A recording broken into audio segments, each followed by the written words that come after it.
Welcome to iQuickies. Today I will show you a comedy film from 2021 titled Queenpins. Spoilers ahead. Watch out and take care. In Phoenix, Arizona, suburban housewife Connie is arrested in the middle of the night at her own house. As she gives up without a fight, she remembers how all this got started months ago.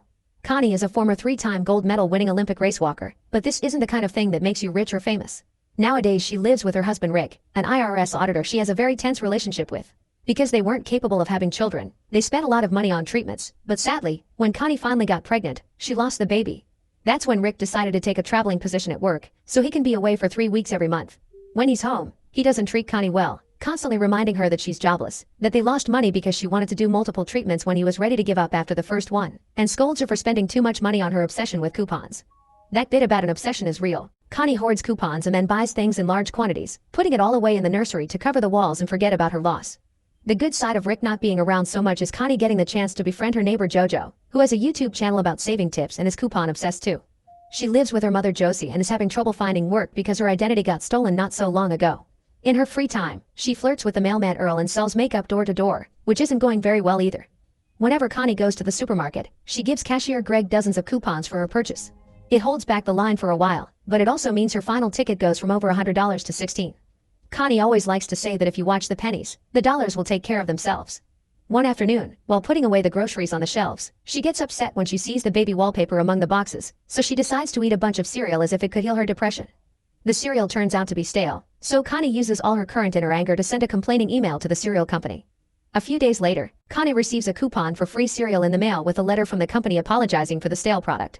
When she goes to the market to exchange it with a smug attitude, Greg explains she isn't special, all companies will send free coupons to people that complain. This inspires Connie to send a bunch of letters to different manufacturers even if there wasn't anything wrong with the products, which earns her a huge pile of coupons for free stuff. Connie shows them to JoJo, who is shocked to see such a strategy and even tries to buy a coupon from Connie because it would still be cheaper than the actual price. Her offer makes Connie realize selling stuff she got for free would give her 100% profit and it would make for a great business. After searching the internet, she discovers that the coupons are made in Mexico, not far from where she lives, so they could go and steal a bunch to resell. JoJo is skeptical at first, but since she's drowning in debt, she accepts to help. Meanwhile in Nevada, loss prevention officer Ken is doing his job at a local market. When a cashier has trouble with a coupon, he checks it out and quickly realizes it's fake.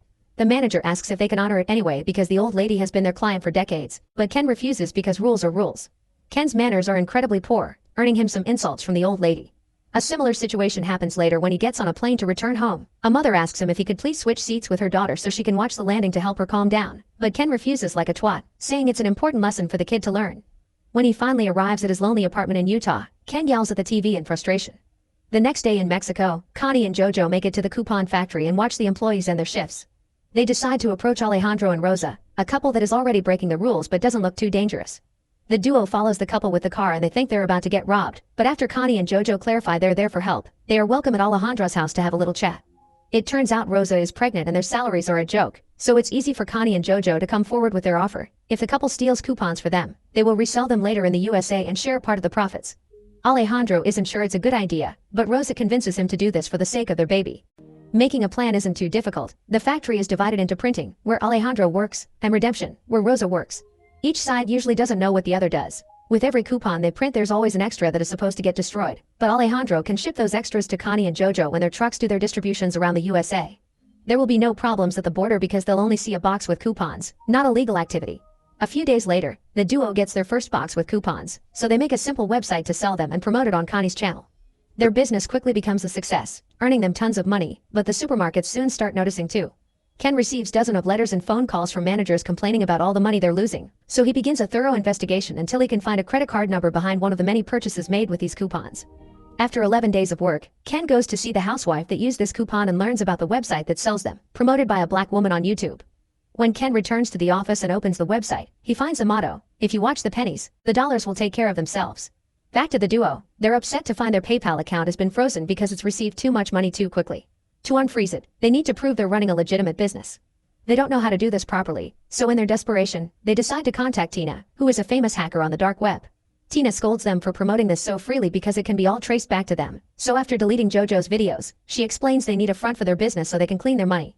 They'll get a bunch of fake IDs, bank accounts, and a stash house to work in. Also, they must wait 6 months before spending their money so every connection they've established to their real names can have time to disappear. After agreeing Tina will get 10% for her help, she gives them a special encrypted USB stick for them to keep their important files in.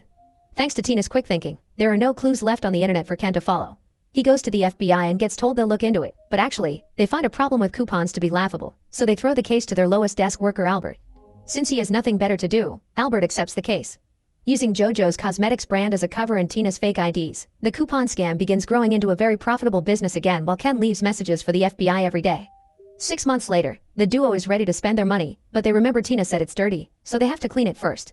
Remembering a story of Rick's about a client of his, Connie decides that they need to buy lots of expensive stuff to be resold later, and the money from those sales will be seen as clean. After convincing all the banks to give them the money in cash because it's to hire people for their cosmetic business, Connie and JoJo go on an incredibly expensive shopping trip. They buy sports cars, boats, a private plane, and even guns. Afterward, they take a trip to Las Vegas, where they discuss their future plans.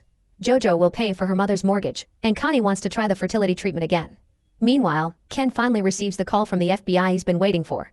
Albert informs him he can't do anything on the internet because an expert has deleted all cookie trails, but since the coupons are being sent through old regular mail, he'll send someone that can actually help. 2 days later, Ken meets Simon, a postal inspector. Simon accepts the case and asks Ken to order some coupons from the website so they can take a good look at the system. When the envelope arrives a couple of days later, Simon quickly notices the envelope says it's from Kansas, but it actually comes from Arizona thanks to the special numbers on the online stamp. He will be flying to Phoenix soon and agrees to take Ken with him since he already knows all the supermarkets in the area. Back to Connie, she makes an appointment at the fertility clinic and takes JoJo with her for support because she hasn't told Rick she's doing this. The doctor informs her this is her last shot, so Connie decides to use a donor seed instead of her husband's. Later in the evening, Tina contacts them again to know where all the money has gone and gets very angry when she hears their reasoning because they missed the point. By using JoJo's cosmetics brand, they had already cleaned the money. Now they must sell everything they bought as soon as possible and put it back in the bank in small amounts per day. When Rick comes back from his latest business trip, he notices the new TV Connie has bought, so she tells him she's gotten a sales job and that she doesn't use coupons anymore. This greatly pleases Rick, who calls her a new wife, which makes Connie even sure to go through the treatment with a donor seed. In the meantime, Ken and Simon are interrogating all the cashiers in the area, asking for any clients with coupon obsessions. When they get to Greg, they find the information they need. He doesn't know Connie's name, but he gives them her description and mentions her 2 pennies motto, which Ken remembers having seen on the website. The next day, they go to the local post office to see if any of the workers knows anything about a coupon blonde.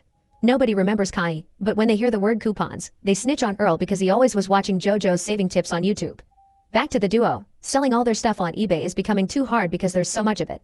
When they go to a cafe for a drink they find 2 men from a gun club, so they get their club's address and visit it later with all their weapons for sale. JoJo makes an amazing sales pitch but the leader still refuses to buy them, so the duo agrees to make them a good discount if they buy them all, sealing the deal. Ken and Simon interrogate Earl in private, but he refuses to give them any information. Once he's released, he goes to JoJo's house. There, he leaves her a note in an envelope disguised as regular mail among the bills which Josie takes without understanding how important it is.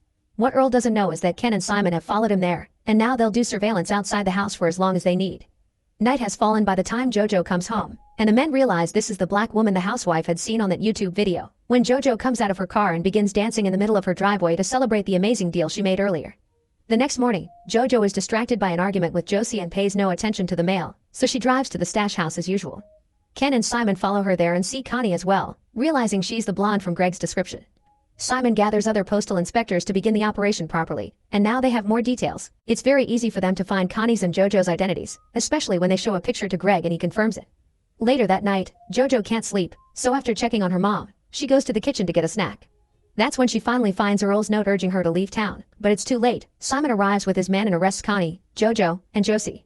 After their homes and the stash house are raided, the arrest appears on the news, and Earl is surprised to see JoJo's face on TV. When the interrogations begin, Rick and Josie quickly say they had nothing to do with it and accept to cooperate with the authorities. JoJo tries to play the innocent card and pretends she doesn't know what they're talking about, but they found her videos on her computer. Connie, on the other hand, admits her crime, but she's shocked to hear that they may be facing 40 years to life for fraud. If she takes full responsibility for starting all of it, they'll go easier on JoJo, so Connie accepts the deal. JoJo is released on bail. She thinks Josie paid it, but it was actually Earl, who is waiting for her outside with flowers. Sadly, Connie isn't as lucky. Rick only visits her to scold her and refuses to pay the bail, so Connie asks for a divorce. The investigation continues and the inspectors trace the coupons back to Alejandro and Rosa, but by the time they discover this, the couple has already disappeared. Since the trail has gone cold, the Mexican government won't go after them. Connie hires a rather expensive lawyer, and this proves to be the right decision. On the day of the trial, the lawyer convinces everyone that Connie and JoJo just made use of a loophole the same way corporations do all the time. His tactic is a success and Jojo gets 10 days in prison plus 1 year of probation, while Connie gets 11 months in jail with the possibility of parole. Simon and Ken aren't happy with this result and demand answers from the state attorney, who explains the judge went easy on the women because the brands on the coupons pressed for leniency to avoid bad press. For such megacorporations, the $80 million this scam cost them is just pocket change. Now the case is over, Simon must leave, but first, he tells Ken he's a good man and he's glad to have worked with him, but he also needs to dial down the attitude a little. As days pass, everyone's lives change. Ken begins being a little nicer, making exceptions for old clients with fake coupons and finally gathering the courage to make a profile on a dating app. Connie gets the divorce she wanted and the fertility treatment turns out to be a success, so she spends her months in prison with a big pregnant belly. The authorities take most of the scam's earnings, but luckily, they ignore the boxes in the nursery thinking it's just food, so Jojo gets to rescue those boxes, knowing Connie has been hiding cash in them all along. After getting together with Earl, he and Jojo move to Montenegro, a non-extradition country, to start a new scam under another cosmetics brand, waiting for Connie to come over when she's finally freed so they can work together again.